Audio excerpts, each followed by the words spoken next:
لوم زبن زخبر بعلا شندا تاريخ كبر منتن حزب تግራይ بزقصل መንገድ ንክበዓል ምድላዋት ከም ዝተወገነ ሓላፊ ቢሮ ባህልን ቱሪዝምን ትግራይ አይተ ዶራስ ጎዶም ገሊጾም አሸንዳ ፍሉይ ድምቀትን ምብዓል ዓቢ ኮሚቴ ዝተፈላልዩ ምድላዋት እናገበረ እዩ ዝበዓል እዚ ድሙቅ ኮይኑ ንክሐልፍ ሓደ ባህላዊ ትሕዝቶ ዝሓለወ በዓል ንኸውን ብደንቢ ኣብዙ ምድላው ንገብረለና ኢና ፍላይ ሰዋና ዝበዓል እዚ ዝኾና ጎራዙ ደቀንስትዮ ብደንቢ ባህላዊ ክዳነን ተኸዲነን ጥቁናነውን አደታትና ይጥቀመለዎም ዝነበራ አርቲፊሻል ከይኮነስ ጸጉረን ተቆኒነን ንመጻፍ ፍላይ መናእሰይ ደቀንስትዮ ካፍቲ ሕሉፍ ዓቢ ኮሚቴ ፍልይ ዝበለ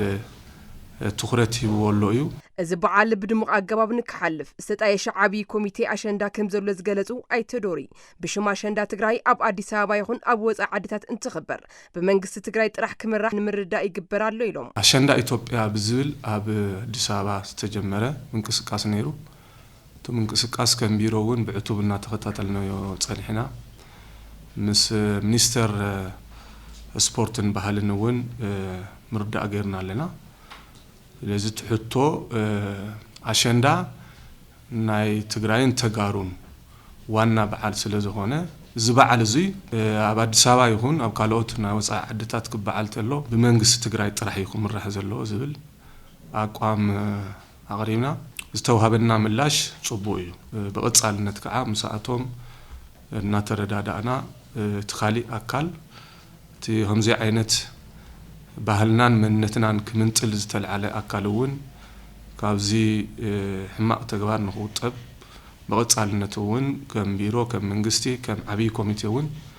ክንሰርሐሉ ቆርጽና ተላዒልና ኣለና በዓል አሸንዳ ተምሳሌት ሓድነት ሓልዮትን ምርዳእን ይዝበላ ምክትል ሓላፊት ቢሮ ጉዳይ ደቂ ኣንስትዮ ትግራይ ወይዘሮ አበባ ጊደይ ኣብ ፈታን እዋን ኮይና ነብዕሎ ዘለና እዚ በዓል መእንተ ክብርኻን መንነትኻን ዝግበር ቃልሲ ኣካል ብምግባር ብድሙቕ አገባብ ክኽበር ይግባእ ኢለን አሸንዳ ከም ሓድናትን ደቂ ኣንስትዮ ኢኮኖሚ ተጠቃምነትን ወነራጋግጸሉ መዳይ ጌርና ክንሕልፈለና ማለት በብወረዱ ዝካየድሉ ብስም አሸንዳ ማለት እዩ ብስም አሸንዳ ላም ተጸገመት ጓላንስቴት ምሕጋዝ ብስም አሸንዳ ካብ ገበርቲ ሰናያትውን ብስተፋላለይ ሓገዛት ልሕገዛሉ ዋላ ብጉልወትውን ለአብነት ሕዚ ክረምቲ እዩ ብስም አሸንዳ ልሕረሰላ ጓላንስቴቲ ብሽም አሸንዳ ትሕገዝ ስድራስው ብዚ ደረጃ ዝገርናውን ንተንደቂ አንስትዮ ላብ ተጠቃምነት ነውዕለሉ ብደሚቅ ኩነታት ነውዕለሉ ኩነታት ክፍጠረሉ ኢለ ልሓስብ በዘጋጣሚውን ከም ውዳ ደቂ አንስትዮ ውዳታትና አጣናኺርና ነወጸሉ ሰፊሕ ናይ ምንቅስቃስ ስራሕ እንሰርሐሉ ካብ ጥምረት ጀሚርና ልማዓት ጉጅለ ውዳታትና አጣናኺርና ነወጸሉ ነቲ ቃልስናውን ነበርኸሉ ኩነታት ክፍጠረሉ ኢለ ልሓስብ ባህላዊ ትውፊታት አሸንዳ ብስተፋላለዩ ምክንያታት በብእዋንና ተሸርሸረ ናብ ንግዲ ያአቱ ከም ዘሎ ትዕዝብቶም ዘቀመጡ ፈጻሚ ዳይሬክተር ማሕበር ባህል ትግራይ አይተ ብርሃኑ ገብረ ሚካኤል ነዚ ናብ ንቡር ንምምላስ ግደ ኩሉ ማሕበረሰብ ክኸውን እጸዊዖም እቲ ዝተጣየሸ ዓቢ ኮሚቴ በዓል አሸንዳ ሎም ዘበን ደሚቁን ክሐልፍ ስነዳ ውድድር ወይዘሪት አሸንዳ መምራጽ አምባሳደር አሸንዳን ካልኦትን መርሃ ግብርታት ከም ዘዳለው ድማ ንምፍላጥ ተኻይሉ